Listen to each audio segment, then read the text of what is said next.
Bonjour à tous, bienvenue à notre session de webinaire. Alors, Je suis Arnaud Conan, je suis expert en photogrammétrie, formateur certifié aussi de drone et tout ce qui est technologie liée à la géomatique. Donc, c'est avec moi que vous passerez ces 1 heure de temps. Donc, en ce qui concerne le sommet de notre séminaire, donc déjà, on aura une première partie dédiée à la présentation de l'entreprise qui soutient cette initiative-là, donc Helicoms. Donc, on va la présenter ainsi que ses offres de services.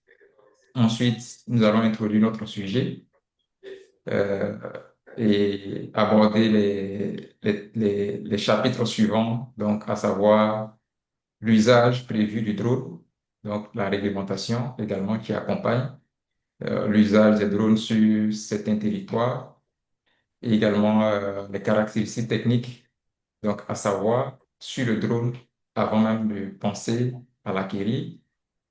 Ensuite, le choix en fonction de la marque du drone. Donc, vous verrez dans la suite du développement que il est important de pouvoir connaître certains détails en rapport avec la marque qu'on choisit avant de s'y engager. Donc, on parlera aussi des usages et aussi des marques recommandées. Euh, bon, le thème recommandé, c'est relatif, mais on verra bien dans la suite, dans le développement. Ensuite, les applications mobiles, donc qui servent à piloter les drones ainsi que leur compatibilité selon nos systèmes d'exploitation de nos ordinateurs, selon les systèmes d'exploitation également de nos téléphones mobiles qui certainement serviront à piloter ces équipements-là. Ensuite, nous parlerons du budget et on ne peut pas parler de toutes ces choses-là sans évoquer la situation du budget.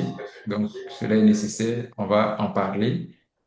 Maintenant, la deuxième grande partie sera consacrée à la série des questions, donc, où nous tenterons aussi de donner des réponses à vos différentes préoccupations.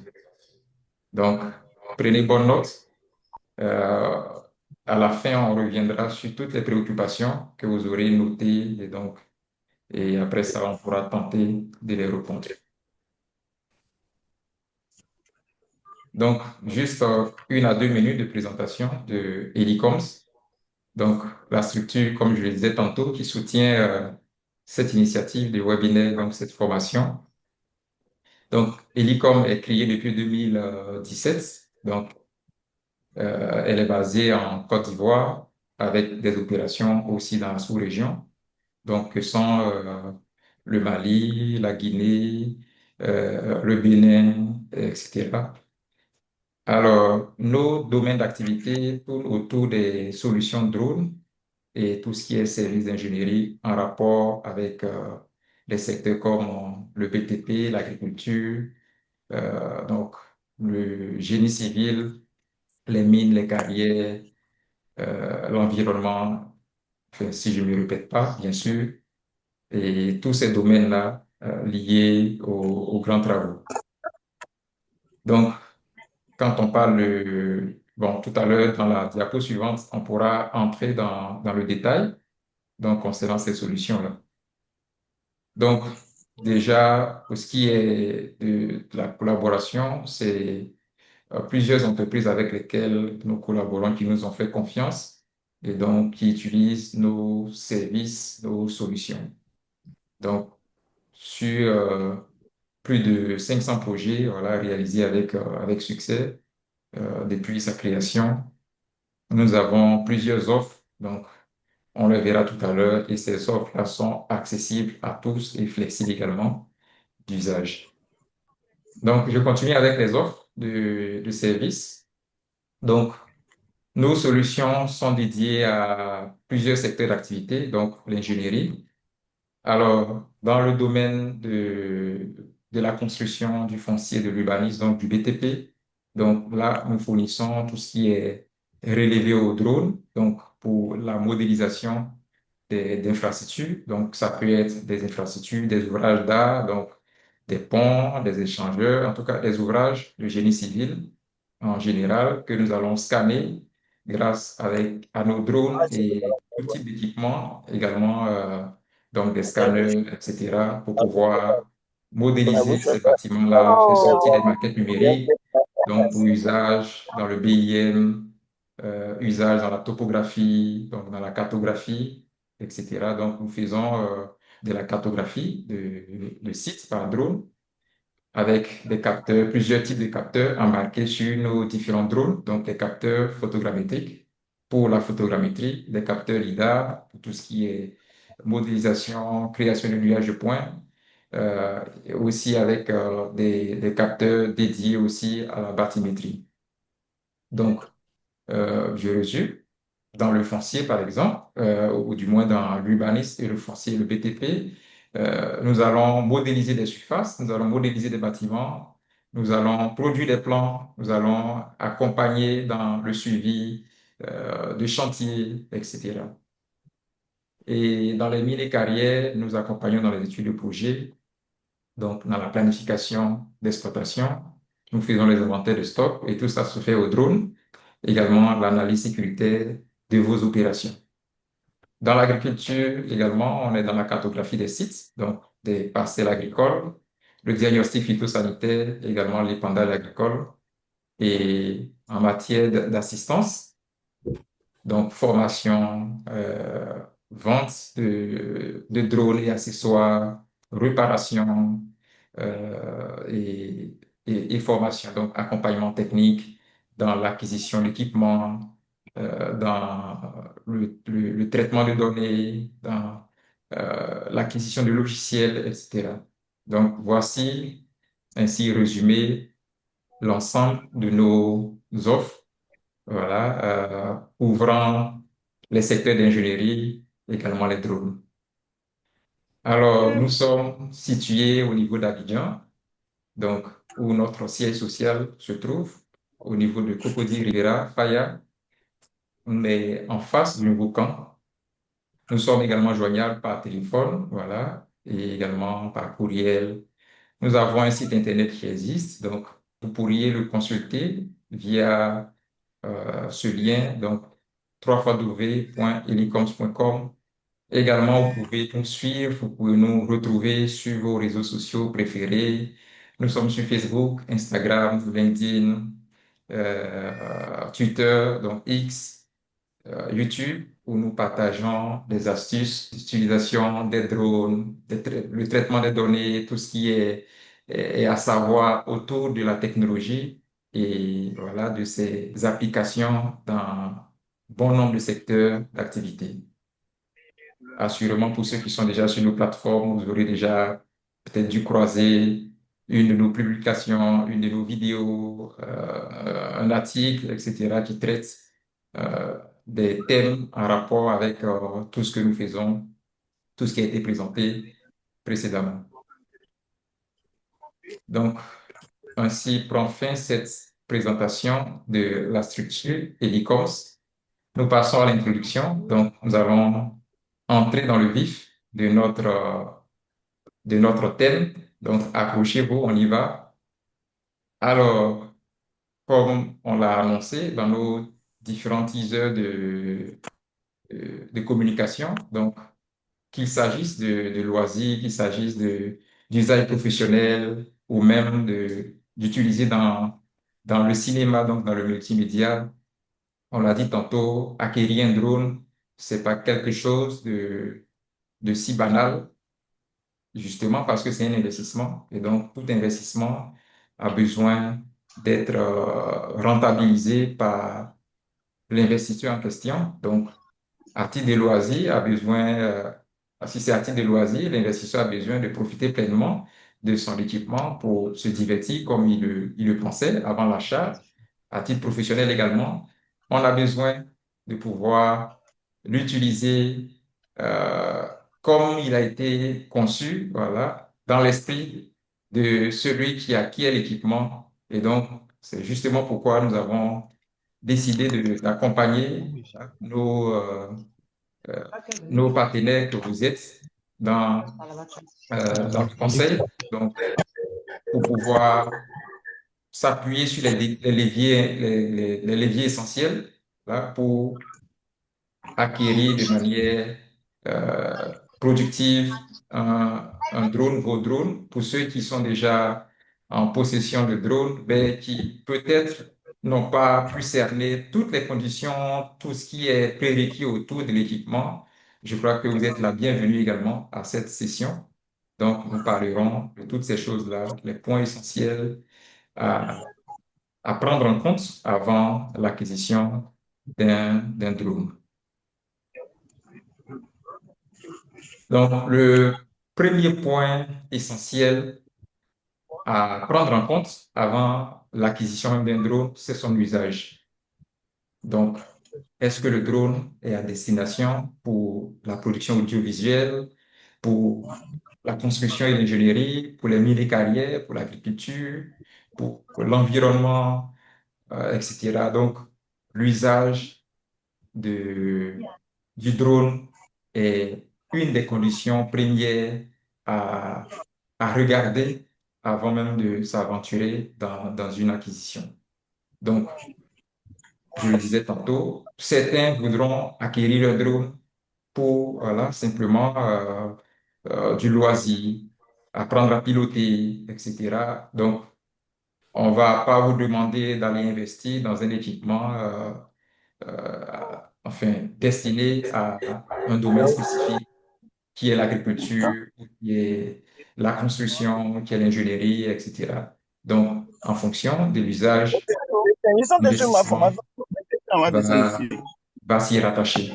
Donc, par exemple, dans l'audiovisuel, ici, c'est dit, les drones offrent une flexibilité et une maniabilité accrue, donc ce qui permet de pouvoir réaliser des captations, donc de scènes en action avec des mouvements stabilisés, etc. Donc, pour un producteur de films, un vidéaste, un photographe, il lui sera conseillé d'aller sur certains types de modèles, certains types de marques qui répondent vraiment bien à son besoin, donc à son besoin professionnel en question. Donc, il y en a pour tous ces domaines, nous allons en parler dans la suite tout à l'heure. Donc, je le disais tantôt, certains sont utilisés pour la sécurité et la surveillance. Donc, en fonction de son usage, le constructeur ou les constructeurs, généralement, vont équiper les drones de de certaines fonctionnalités donc propres au domaine d'activité en question. Donc, ce sont des éléments à prendre réellement en compte avant de s'aventurer dans un achat de drones. Certains sont destinés à la gestion de catastrophes, donc à tout ce qui est imagerie, d'observation des dégâts enfin, liés à peut-être une inondation, un glissement de terrain, etc. D'autres à l'énergie, aux télécommunications, donc pour faire de l'inspection des pilotes, donc comme je le disais tantôt, les accessoires qui vont avec, les fonctionnalités sont dédiées, sont conçues pour pouvoir répondre à un besoin parce que les constructeurs en général vont concevoir des drones pour répondre à des besoins spécifiques. Donc, autant maîtriser voilà, l'usage dont on veut en faire et donc les caractéristiques également qui iront avec dans le but de faire un investissement taillé sur la mesure. Comme tout secteur d'activité, donc les drones aussi sont soumis à une réglementation sur plusieurs territoires, donc dans la majorité des pays. Donc, il faut se rapprocher dans des autorités compétentes de son pays et de pouvoir s'enquérir de tout ce qui est règles en termes d'enregistrement de son équipement, des autorisations dont il faut détenir et tout ce qui est des règles d'exploitation avant, évidemment, l'acquisition d'un modèle quelconque de drone. Donc, ici, par exemple, en Côte d'Ivoire et dans les pays de la sous-région où l'autorité nationale est celle est l'ANAC, il faut enregistrer son drone auprès, voilà, comme je le disais, de cette autorité en question. Donc, ici en Côte d'Ivoire, c'est l'autorité nationale de l'aviation civile de Côte d'Ivoire, donc ANACCI. Donc, il fallait que son drone soit enregistré, donc en fonction du type. Donc, c'est ce qui va donner droit à une demande de permis de travail aérien. Donc, ce permis de travail aérien, pour ce qui est de la Côte d'Ivoire ici, dans le processus, il y a trois instances donc à consulter. Premièrement, faire une demande auprès du ministère de la Défense. Ensuite, une autre demande au ministère de l'Intérieur, donc de la Sécurité. Et enfin, dès qu'on a leurs différentes autorisations, on pourra rédiger ces différents manuels d'activité, ces procédures de travail, ces procédures en termes de sécurité, en termes de sûreté des équipements, des personnes également qui utiliseront le drone et tout ça. Donc, on va décrire dans un document, donc qui est en un le manuel d'activité particulière, ensuite les SOP, donc du coup tout ce qui est procédure d'opération. Et donc tous ces documents-là seront déposés auprès de ces instances que nous avons citées, bon, déjà auprès de l'ANAC, donc qui est l'instance qui centralise toute la documentation, donc les premières autorisations obtenues auprès des différents ministères, donc défense et de l'intérieur.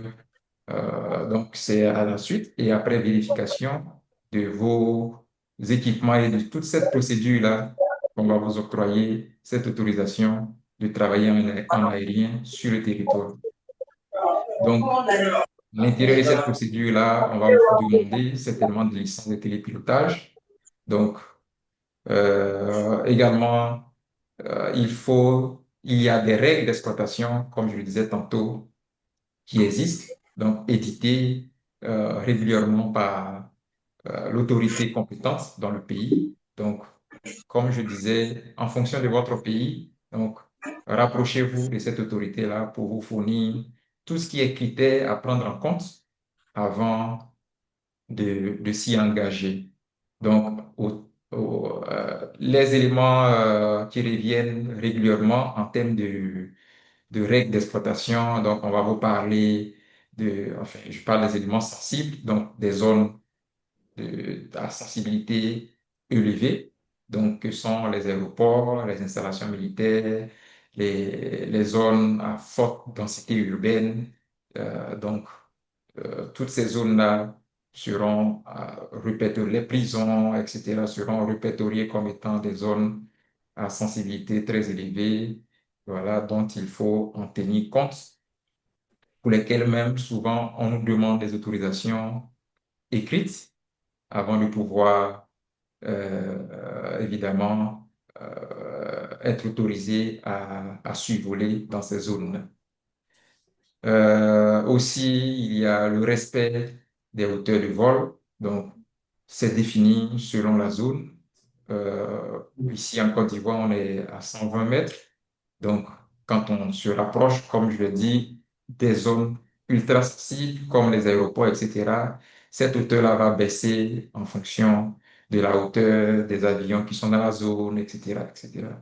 Donc, aussi le respect de la vie privée, donc qui est un élément capital en ce qui concerne les utilisations des drones, voilà, en Côte d'Ivoire et comme je le disais tantôt, dans plusieurs pays, voilà, qui, qui ont cette technologie-là, donc qui existe. Il y en a plusieurs, ce n'est pas que tout. Donc, euh, ici, c'est l'autorité nationale de l'aviation civile de Côte d'Ivoire, ANACCI, qui est le régulateur et donc le législateur de cette réglementation-là. Donc, un autre point assez important avant toute acquisition de drone, c'est de connaître les caractéristiques de votre drone ou du drone que nous voulons acquérir. Donc, en ce qui est des caractéristiques, on a d'abord la structure, donc, et tout ce qui est la conception, donc, de notre drone.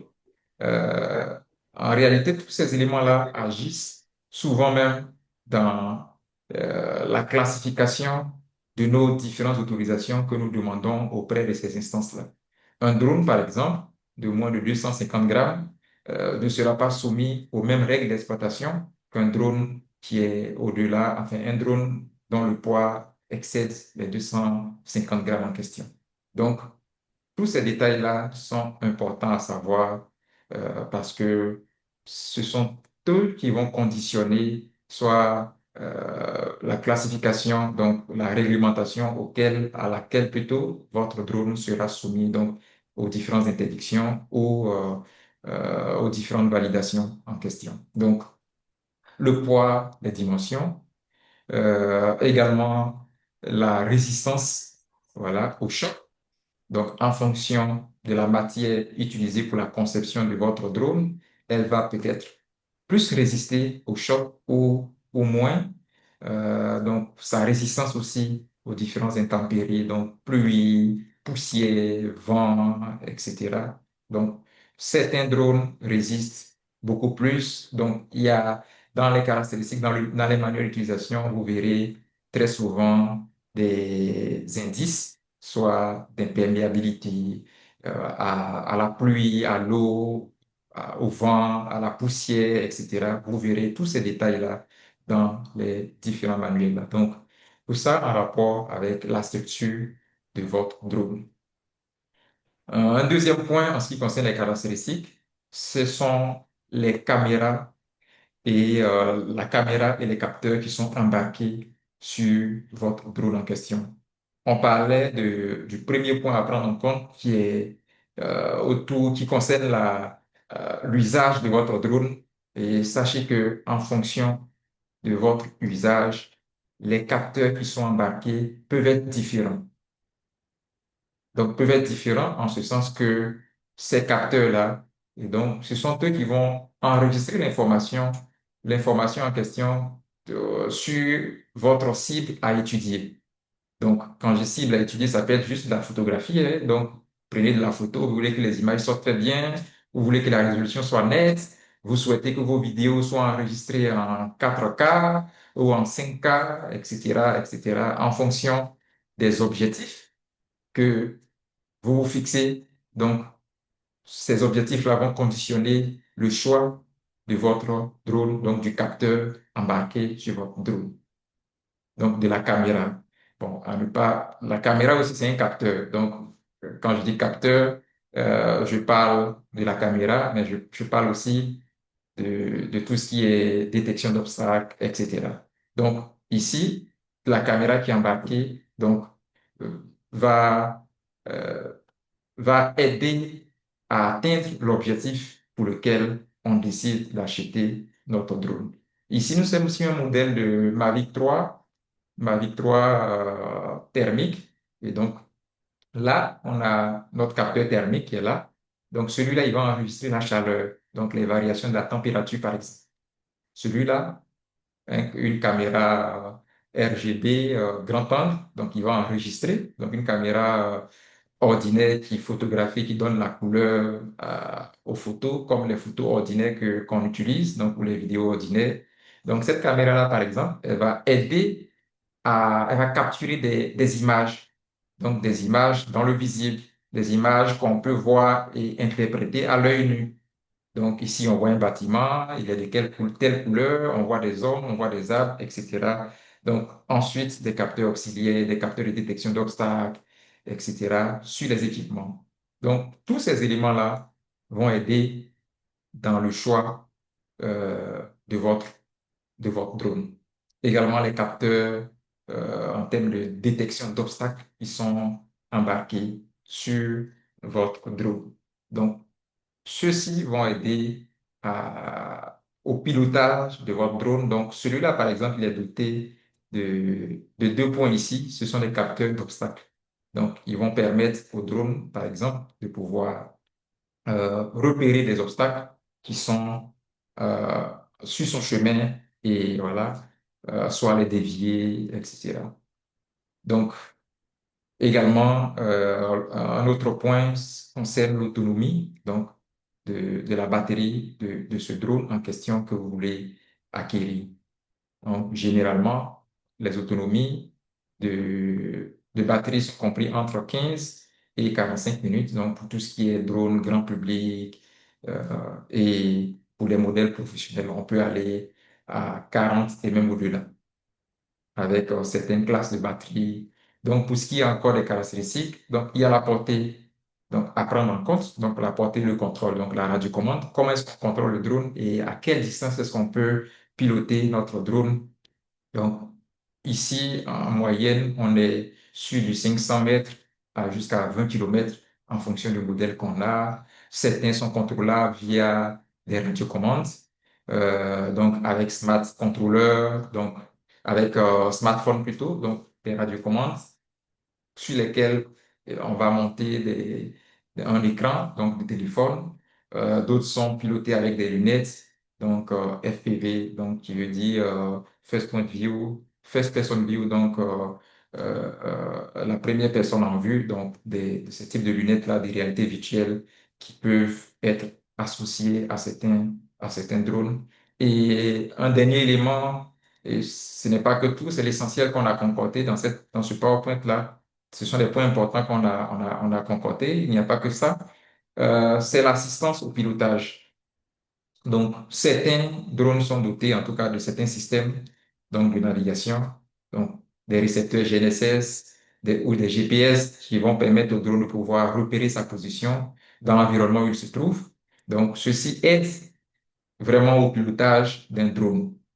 Également les systèmes de détection d'obstacles qu'on a vu sur la partie, dans les caractéristiques aussi, mais au niveau de la partie capteur et caméra.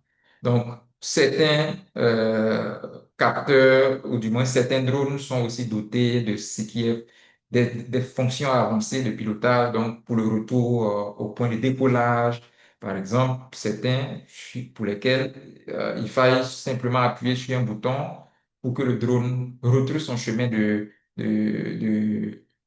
retour jusqu'à à venir atterrir au point où où il a lancé son décollage. Donc, tout ça, ce sont des éléments qui aident au pilotage. Certains ont des assistances. Donc, quand ils retournent à la maison de manière automatisée, ils vont dévier des obstacles jusqu'à atterrir. D'autres arrivent à suivre des objets en mouvement. Donc, on peut les utiliser, par exemple, pour faire de la surveillance, pour faire même de la dissuasion de foule. Donc, il y a tellement de fonctions qui peuvent permettre à un drone de se manipuler assez facilement. Donc, certains sont des capteurs de stabilisation.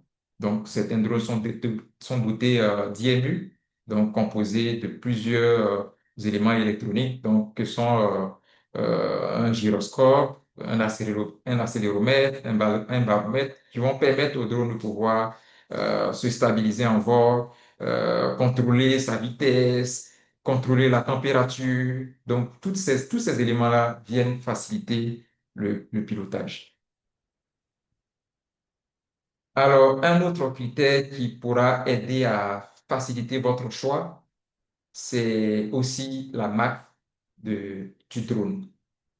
Donc, le choix de la marque, en tout cas, est important, en ce sens que euh, c'est ce qui va vraiment aider à répondre à certaines problématiques que sont soit la fiabilité même de l'équipement, donc, et tout ce qui est sécurité autour de l'équipement, également la performance, donc la qualité et la performance de votre équipement, le service après-vente, donc, il y a un élément assez important quand on choisit d'acheter un modèle de drone, donc le SAV, et également la disponibilité des pièces de rechange de ce modèle de drone en question. Bon, on le sait très bien avec certains véhicules, même ici, qu'on hésite à acheter du fait que euh, la marque n'est pas populaire, avoir des pièces de rechange peut être difficile. Donc, du coup, ce sont des éléments essentiels à prendre en compte avant une acquisition quelconque d'un drone et aussi de la valeur de la revente. Donc, en fonction de l'image de la marque du drone. Donc, certains drones seront peut-être faciles à être revendus sur le marché que d'autres moins peut-être connus, etc. Donc, en ce qui est des marques, on en a plusieurs.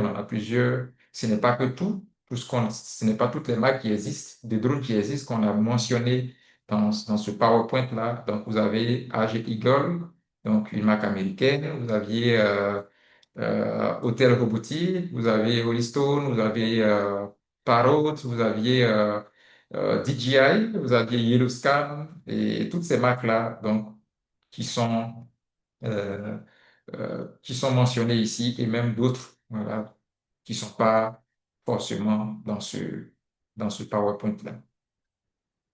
Alors, en ce qui concerne les usages et les marques recommandées, donc, on le disait tantôt, selon l'usage, il y a certaines marques qui sont spécialisées dans des domaines par rapport à d'autres types de drones. Donc, on a essayé de classifier, donc, dans ce petit tableau-là, les marques on a dû présenter un peu plus haut. Donc, vous verrez là, pour ce qui est des gammes loisirs, vous pourriez retrouver voilà, dans ce domaine-là DJI, voilà, qui excelle aussi dans ce domaine, Paro, euh, Rise, Holystone, Potencycle, etc. Dans le domaine de la photographie et tout ce qui est et du cinéma, vous retrouvez encore DJI, vous retrouvez Paro, Hotel Robotics, Skydio. Dans l'ingénierie, vous avez encore DJI, Delay, Quantum System, Yellowscan. Dans le domaine de l'agriculture, vous avez encore DJI, Delay, euh, Eagle. Donc, ici, ce n'est même pas que tout, il y en a encore. Il y a d'autres marques comme AG Eagle que vous retrouvez aussi dans le domaine de l'ingénierie, Hotel Robotique également que vous retrouvez dans l'ingénierie. Donc, au niveau de l'agriculture, donc vous aviez, au niveau de, j'en ai déjà parlé déjà, au niveau des drones militaires, vous aviez encore Paro, Dealer, Arch Eagle, Quantum System et bien d'autres marques qui existent dans ces domaines-là. Ce n'est pas une liste exhaustive des marques qui existent selon les différents domaines. Ce n'est pas aussi tous les domaines qui sont cités là. C'est vraiment un petit récap que nous faisons. Donc, vous pourriez pousser les recherches beaucoup plus loin. Tout ça pour vraiment attirer votre attention sur le fait qu'il faille identifier tous ces éléments-là avant de, de s'aventurer dans une acquisition de drones. Là, on passe au point suivant qui concerne euh, les applications mobiles et leur compatibilité sur les différents modèles de drones. Chaque concepteur va associer une application ou des applications pour pouvoir piloter son drone. Donc, soit ces applications-là sont directement incluses dans la radiocommande avec un écran intégré, par exemple. Donc, on retrouve directement les applications à l'intérieur. Ça, c'est le cas le plus aisé, le plus souhaité, parce qu'on n'a plus à lutter sur les compatibilités en question. Nous aurions simplement qu'à à suivre au quotidien les mises à jour qui sont publiées par le constructeur, de sorte que son application intégrée dans la radiocommande, dans l'écran de la radiocommande, soit à jour et qu'il bénéficie, et que son utilisateur bénéficie de toutes les fonctionnalités disponibles sur son appareil. Donc ça, c'est le moins mal, mais souvent, ce n'est pas le cas. On a des modèles qui nécessitent obligatoirement un, un écran externe, donc qu'on pourrait avoir sur nos smartphones, sur nos tablettes, donc pour associer à la radiocommande, comme vous le voyez ici, afin de pouvoir manipuler le drone en question. Donc là, ça va exiger des marques de téléphone, ça va exiger des systèmes d'exploitation, ça va exiger des versions de systèmes d'exploitation et tout. Donc, il faille consulter à l'avance. Donc, ces compatibilités-là qui pourraient exister déjà même sur les plateformes des différents développeurs de ces applications-là. Donc, ici, on a DJI Go, Go4 ou DJI Go. Ici, on a DJI Fly. Ici, on a des applications qui vont permettre de programmer des vols automatiquement. Donc, comme des vols de cartographie, donc de photogrammétrie et de cartographie, comme Pixel Capture, on a Litchi, on a UGCS. Donc, tout cela, ce sont des applications conçues par chaque, soit constructeur de drones ou même des développeurs indépendants qui créent des applications pour pouvoir soutenir on va dire, la performance des drones déjà en circulation. Donc, DJI Pilot, Drone Harmony, Map Pilot Pro, Drone Deploy, Hotel Robotic App. Donc, il y a plusieurs applications. Donc, il va falloir vérifier la compatibilité avec vos smartphones avant de s'y engager. Le dernier point, en ce qui concerne les éléments à prendre en compte, donc, c'est au niveau du budget. Donc, le budget sera rattaché nécessairement au type de drone qu'on a à acheter. Donc, on vous a situé un peu des fourchettes. Elles peuvent varier par rapport à ces coûts que nous affichons maintenant. Donc, on a mis vraiment des, de grandes fourchettes, donc de prix.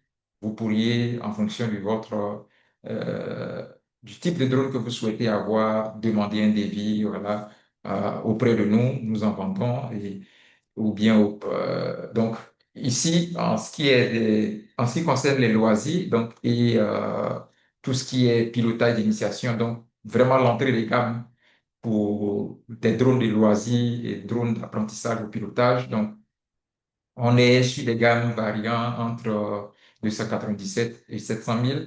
On pourrait même élargir encore la fourchette, mais on vous recommande de vous situer vraiment là quand vous êtes en initiation, quand vous faites vos premiers pas dans l'industrie, ou même si il s'agit de loisirs, vous pourriez vous situer dans cette fourchette-là. Pour des photographies, des photographes et des monteurs vidéo, donc des vidéastes, on sera dans des milieux de gamme, donc compris entre 700 000 et 1 200 000.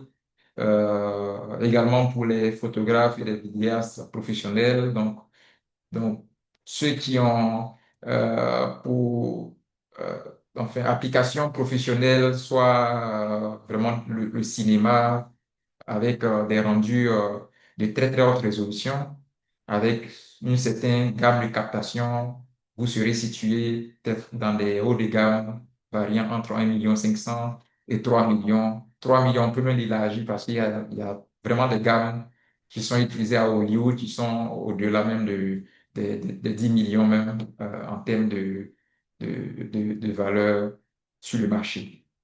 Et pour ce qui est de la cartographie, de l'inspection, de l'agriculture et des domaines d'ingénierie, donc sera situé voilà, sur les fourchettes allant de 3,5 millions à plus de 25 millions. Donc, selon les capteurs qui accompagnent et les logiciels qui sont associés. Donc, ainsi prend fin notre présentation. Je vais noter vos questions et puis on va tenter d'apporter des réponses.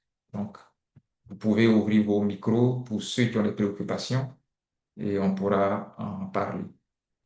Bonjour. Oui, bonjour monsieur Tra. Super. Déjà, merci pour cette brève explication. On sort enrichi. Voilà. Moi, j'ai pas vraiment de questions. J'avais plutôt des ajouts à certains points que vous avez énoncés au niveau de la réglementation. vous avez parlé de l'autorisation de vol au niveau du ministère de la Défense et du ministère de l'Intérieur, puis de l'ANAC. Oui, en Côte Donc, moi, d'Ivoire. j'aimerais intervenir en Côte d'Ivoire, voilà, Côte d'Ivoire. J'aimerais intervenir pour faire une nuance entre l'autorisation et le permis de vol. Parce qu'après, le ministère de la Défense et le ministère de l'Intérieur, suivi de l'ANAC, ne donnent que le permis de vol. Maintenant, pour l'autorisation de vol, ce sont des travaux spécifiques et elles interviennent souvent dans, elles interviennent, comment je peux l'expliquer? C'est-à-dire, vous pouvez avoir le permis de vol et aller dans une ville comme Daloa, par exemple, et vous devez avoir une autorisation de vol des autorités compétentes dans la ville. Vous dit que le permis de vol que l'ANAC délivre après avoir obtenu le permis de vol de la Défense et de l'Intérieur pourrait être néant ou ne pas être, euh, valable dans une ville. Donc, c'est un point que je voulais ajouter. Et puis aussi souligner aussi que pour les différents types de drones, vous avez parlé vous avez donné les marques. On s'est plus attardé sur le G, le DJI. Et j'aimerais aussi rappeler qu'on a des drones à voilure fixe, à voilure tournante, et puis des hybrides aujourd'hui. Et puis en même temps, faire une recommandation pour des grandes surfaces, 10 000 hectares, 70 000 hectares et autres, pour aller plus vite et plus efficacement, aller sur des drones longue portée, c'est-à-dire des drones à voilure fixe ou des hybrides. Et terminer pour dire, pour le choix d'un drone, en plus de ce que vous avez cité, il y a aussi la communauté. Donc, on peut remarquer que les drones DJI sont plus connus et ont une plus grande part du marché. Mais c'est aussi parce que si demain vous avez un souci dans l'une de vos acquisitions de données ou dans le traitement de données et que vous avez un drone dit, il est plus facile d'avoir des personnes qui travaillent avec le même drone qu'avec un drone indien, par exemple, ou un drone, voilà. Donc, c'était pour ajouter ces remarques-là que vous avez dit. D'accord. Merci beaucoup. Effectivement, c'est pertinent ce que vous avez dit en ce qui concerne les autorisations de vol. Comme on le sait bien, je peux avoir mon autorisation, donc mon permis de travail aérien, ben, et vouloir aller survoler une parcelle appartenant à un individu donné, donc à X, et X peut m'interdire de survoler sa zone.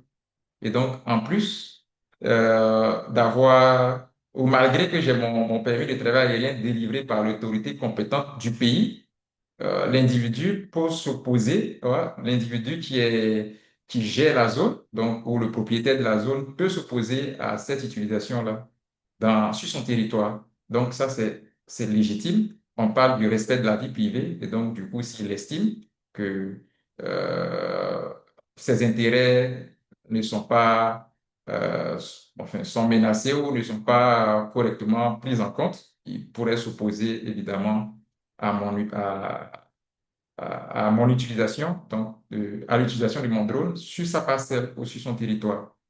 Donc, vraiment, merci pour cet ajout-là. Ça vient vraiment lever le doute, donc nuancer sur cette partie-là.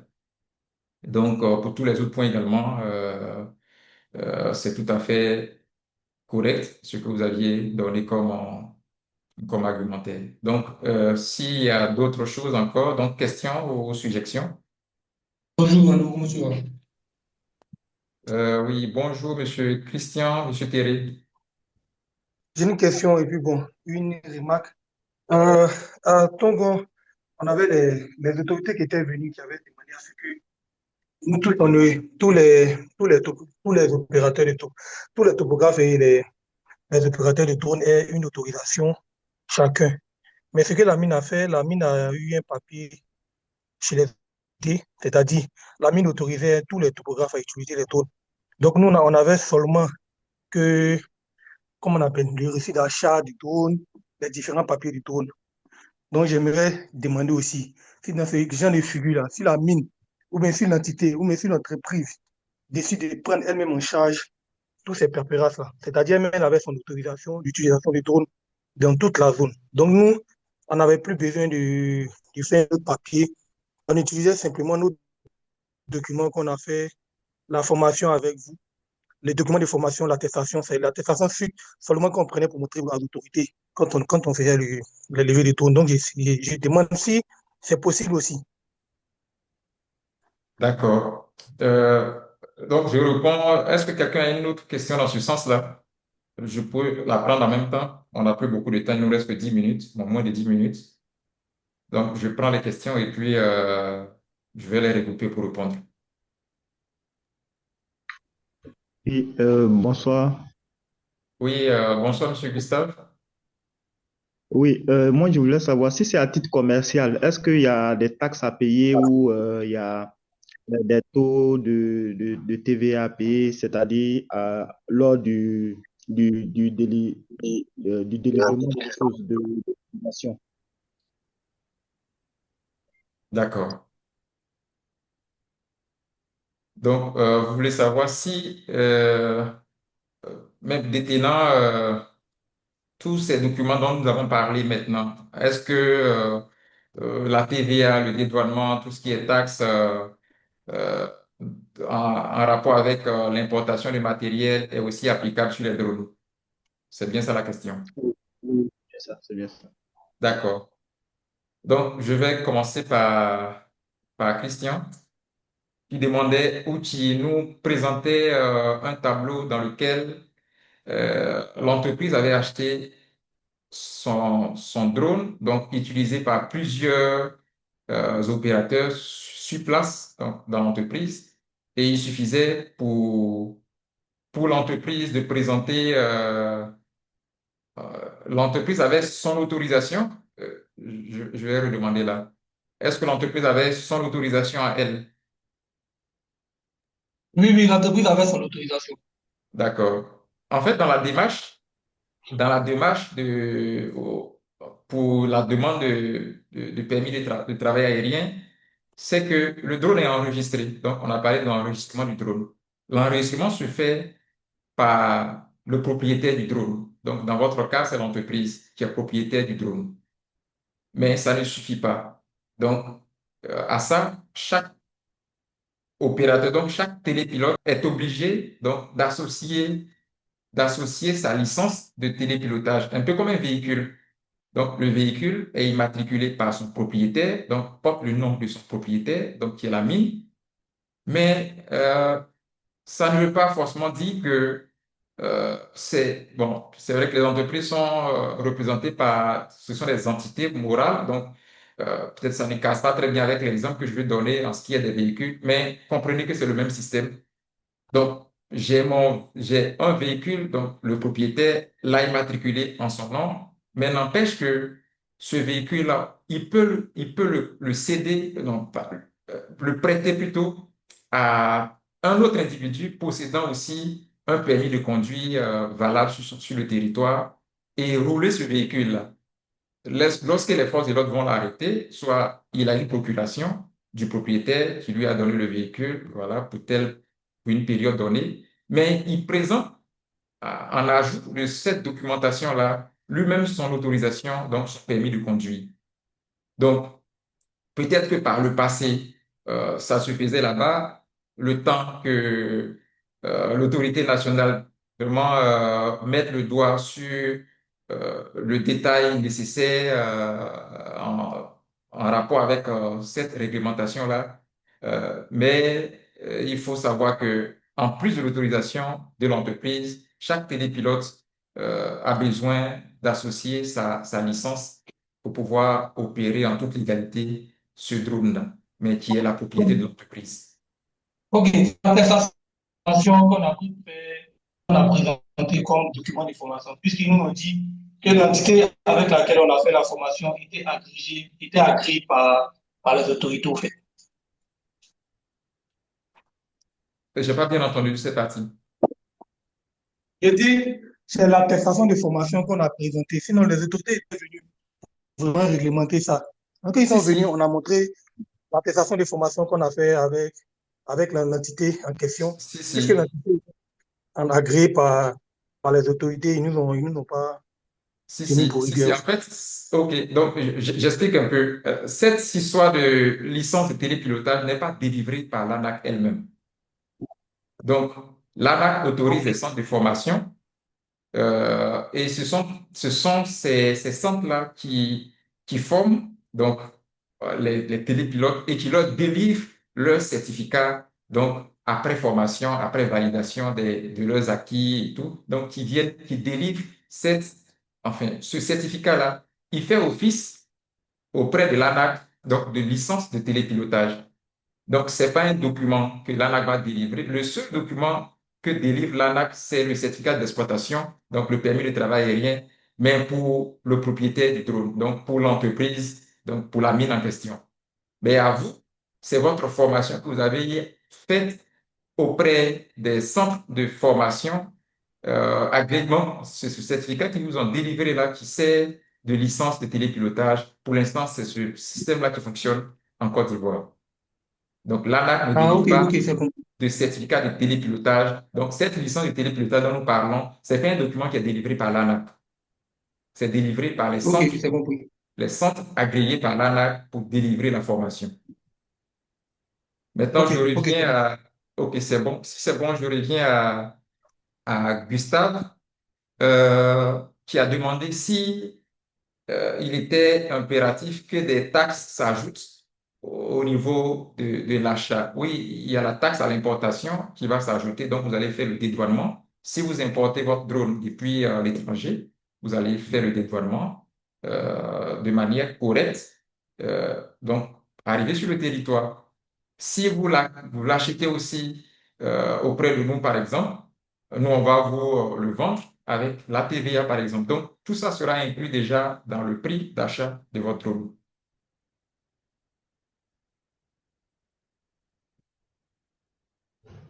Donc, est-ce que j'ai pu répondre à la question? Oui, oui, oui, oui, mais sauf qu'il y a la partie commerciale dont j'avais énuméré. Bon, si un individu veut l'utiliser à titre commercial, je veux dire quoi, pour les petits tournois, par exemple, ou bien pour les marchés sur les sites, ou bien pour, Ah, d'accord. voilà, les trucs comme ça. Donc, je voulais savoir si, en allant déclarer ou bien en allant prendre cette autorisation-là, est-ce que je suis, ou bien l'individu est obligé de dire, comment on appelle ça, le service qu'il va faire avec, ou bien Ah, c'est juste pour dire ok. seulement et... D'accord, je comprends. Sur ce volet, oui, vous déclarez l'usage du drone dans votre manuel d'activité. J'ai dit ici, lorsque vous avez les autorisations auprès du ministère de la Défense, du ministère de l'Intérieur, vous vous rendez au niveau de l'ANAC où vous allez déclarer votre équipement. Donc, vous allez leur dire, voici, j'ai ce modèle de drone, voici comment est-ce qu'il fonctionne, voici comment est-ce que je compte l'utiliser, voici les mesures de sécurité que je mets en place dans son utilisation, voici le personnel qui l'utilise, voici leur licence, donc leur certificat donc, de télépilotage délivré par tel centre de formation, etc. Donc, c'est ce paquet de documents-là que vous mettez ensemble pour leur soumettre. Donc, c'est moyennant aussi un coût à la déclaration initiale. Vous payez un certain montant, bon, de 3,5 millions. Et puis, chaque année, ils ont des contrôles que vous faites. Et donc, aussi moyennant également de l'argent. Merci, c'est bon pour moi. OK. Est-ce qu'il y a d'autres questions? Juste une petite question aussi. Est-ce que D'accord. pour la formation, c'est exigé à partir de quel âge? Ou bien tout enfant, ou bien à partir de quel âge? C'est 18 ans et plus, 18 ans révolus. Ok, merci. C'est tout pour moi. D'accord. Alors, donc, si, il n'y a plus d'autres questions, on va mettre un thème à cette formation, cette série de formations. Je vous remercie de votre connexion, donc du temps que vous aviez consenti pour vous présenter, pour vous connecter à cette session. On en aura d'autres encore avant même la fin de l'année. Donc, vos thèmes seront les bienvenus et ensemble, on va y réfléchir, pouvoir les traiter et puis, voilà, se échanger là-dessus comme on l'a fait, comme on vient de le faire aujourd'hui. Donc, sur ce, excellent suite d'après-midi à vous. Et puis, rendez-vous, comme je l'ai dit, sur nos plateformes. Chaque semaine, nous dévoilons des astuces pour, enfin, autour des drones, donc pilotage, traitement des données, procédures, etc. Donc, pour ceux qui ne sont pas encore sur les plateformes, donc, connectez-vous, là, et vous seriez à jour de nos actualités. Alors, à très bientôt. Bye. À Merci, bientôt. bye. Au revoir, à bientôt. Merci. Ok.